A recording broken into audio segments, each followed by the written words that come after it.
back to the June edition of Teddy's Tales from Teddy's Allotments. We'll be back after a short break, and today we should be looking at one crop that's doing extremely well in these bad conditions, and that's the potatoes from the drum. Potatoes, they are doing extraordinarily well, yes. Yeah, which is a good thing, because lots of other stuff isn't doing enormously well, is it? I mean, I think one crop that seems to have been hit particularly hard are the poor old garlics. Garlic has succumbed to the rust. I mean, most things go rusty in the wet, and the garlic has joined them. So we'll have a look at those beauties. But one other thing has recovered significantly since we were last, when we were busily cutting off the bean weevil, has been the broad beans, and some reason, right, all the wet, the bees have been busy. There's lots of pods forming. They do look good. So should we have a look at that then? Yeah, let's have a look at that. Well, Rich, I've had 2 feeds out of this drum already. These were planted way back in January under the bench in the greenhouse. Right. They were wheeled out in April. They've been fed. I haven't had to water them too much because they've had plenty of that. Yeah, no, so now comes the moment of truth, where we dig away in this compost and you search frantically in the ground, and then you come across a bit of a hidden treasure. Look at that. That was that for a gold nugget. And here's one I prepared earlier. Look at that. I was conscious of not to plunge it into the water, but just in case it's the one you drink. But another decent sized potato there. They're gorgeous, and that's clean, brown isn't it? spanky. You don't have to do anything with that, other than just pop it in a pot. And the one advantage of getting them out of a tub is you can now happily push all this back in again. Give them a little gentle feed later on to give them a little reward for giving up their booty. Yeah. And you can carry on harvesting them until you've exhausted them. Really? And then you eventually tip the drum out onto a bit of plastic sheeting, and amongst all the compost you'll find all the little ones you missed it. Gems, so they are the little booties which you can go along. They are wonderful, aren't they? There we are. So absolutely splendid. Yeah. A perfect size potato in a normal drum. There are no flowers on these plants. You see, I was under the impression years ago that you need to wait for your potato to flower before you start to get in amongst it. That's a myth. That's a myth. These flowers are only just a byproduct. A lot of early seed potatoes do not flower, and there's no need for them to flower. Right. So these have got plenty of really lovely foliage anyway, haven't they, I guess? Yeah, and if you've got plenty of foliage is what makes the potato. You can get in there, you can find what's happening underneath there by just rolling the sleeves up. So once you've got foliage, you are 90% guaranteed there'll be potatoes on there. You never know what size, but there will be something there you can enjoy. That's good. And the other thing you were saying to me on the way over this morning is you get a blight report on your phone. It text through blight has been found in your area. If you look at this, it says I think this is fantastic, isn't it? I actually, this is Blight Watch. And if I go to my texts into my inbox, blight alert in your area. Areas. Yeah, so I'm actually. Isn't that incredible then? The worrying bit though is you sit there in the house and the phone beeps and you think, who's texting me now? And you think, oh, blight, what am I going to do about it? Well, that's what he's going to do. What can he do? But you know then when you come up next time, it will not be a surprise if there's a couple of black patches. Yeah. But again, it's till June, you should not see blight. It's not a thing you do. No. But that leads us on to the next thing, doesn't it? Yeah. What is happening with these poor garlics? Okay, well there we are. It's back in the greenhouse.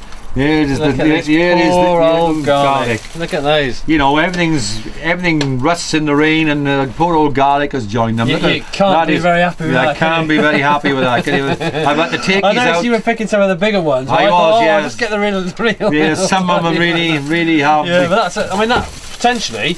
That would have made a lovely big massive garlic bulb. We were plenty of big thick cloves. If you look at the foliage on it, there was masses of foliage. Yeah. All that green foliage in June, early July, gone back into swelling that bulb. But then the rust took over.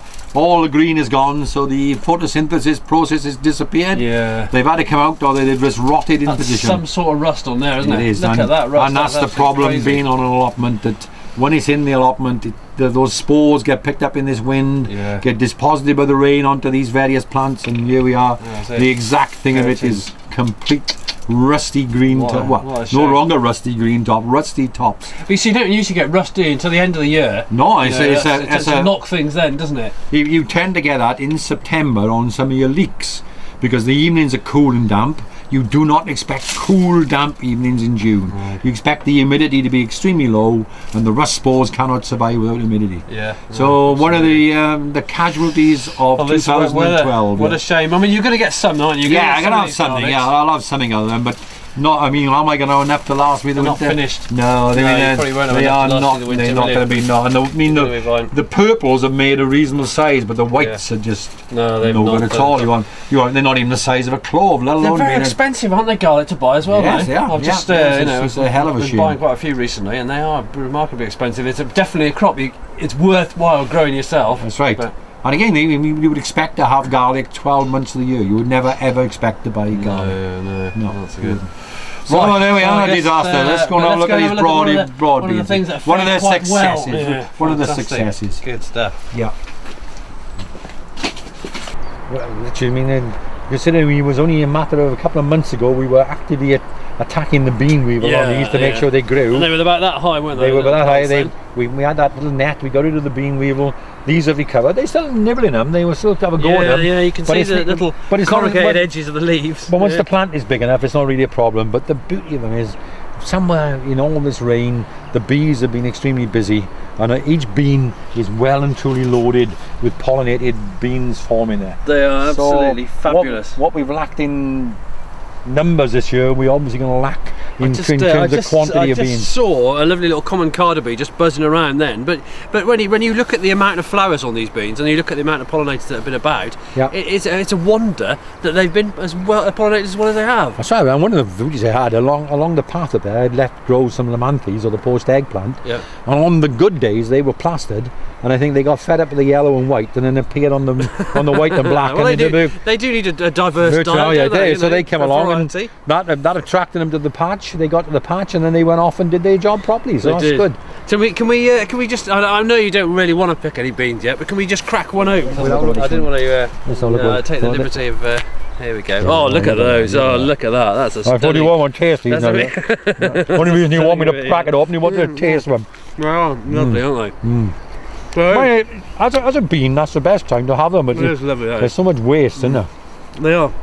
Well, these are bigger than the beans that I've got at home so far. I picked last night. Right. You're slightly ahead of me in that sense. But in a week's time, they'll be just ready for the pot. Perfect then. Yeah. Really nice. But the one thing about raw bean for gardeners' point of view is, the pollen is big and fleshy, great composting material. It is good compost. But I mean, most of what you grow is thrown away, isn't it? Yeah, it is. Yeah. You won't want to eat that. I mean, people want about eating them. I won't want to eat that furdy. No, you can't. Can you eat it? I mean, I suppose you. Well, people say you can, but I won't. I wouldn't really fancy it. I mean, you can eat lots of things, can't you? But there's a reason why you eat the bean inside rather than the skin on the outside. But I mean, I was them. They're quite tasty, those, aren't they? They are really nice. That'll go after the compost heap now. Yeah, no, it's good. It's lovely to be able to see, the fruits of your labours. And what's particularly nice for you as well is that you start these little blokes up in their little peat bag in the airing cupboard, and you bring them out back in January, and here we are now in June. Now beginning to harvest. It's taking 6 months to get to where we want to be, isn't it? It is. I think it's just got to show how fast time passes, though, doesn't it? Because it doesn't seem like 2 minutes ago. No, we were actually planting these, and now we know it's starting to. No, scoffing them. Yeah, it's starting, and again, hopefully, there'll be a few to go in, so we can scoff them way into the winter as well. Yeah, that's the plan, anyway. And they are so good for you, aren't they? Broad beans, so delicious, so very, very tasty. And of course, you can do other. I mean, really just to have a nice little pile of broad beans on your plate with a bit of butter or some gravy drizzle over them is sufficient, isn't it? But of course, you can make all sorts of wonderful sort of little pâtés and purees and all sorts of wonderful soups and sauces. And it's one of the first beans you can get. You got to wait 6 months for it. One of the first beans you get. But normally, you see, these are bean and gone before the runner beans come on board. Very good, very good. Did you like that, John? Yeah. These are bean and gone. Very good, excellent. Yeah, but of course the runners, which are behind us now, are seriously lagging, aren't they? They're not. I said about 3/4 way up the sticks, but. They don't look anything like they normally look. I think what they're trying to do is get away from the wet. Yeah. They're having great difficulty in running away from the wet as well. Fantastic. But generally everything is looking wonderful, isn't it? It is. The rain has made everything green. It's just wanted some sun to go with it, didn't we? Yeah, we do. As gardeners are a fussy lot. Sunshine now. We want the perfect stuff. We do. Well, Rich, that was a brief visit to a very autumnal June day on the allotment. Yes, it was a brief, succinct, but you know, there's sufficient information there. I think it gives the viewers a chance to sort of see what's going on. Yeah. And again, we did manage to escape the rain, even though the hillsides are distant now. Look as they are murking in, ready for the next downpour. Yeah, well, you're going to get a load of rain again this afternoon, aren't you? So we're going to get going while the going's good. There are another 2 inches of rain to fall on this Welsh hillside to cover the already sodden ground we got and overfill the barrels which are already overfilled. So yeah, we got a great forward to look forward to, haven't we? Yeah, good. So we've got a nice lunch waiting for us, haven't we? We have. We go back. We got some salad rolls with the lettuce off the allotment.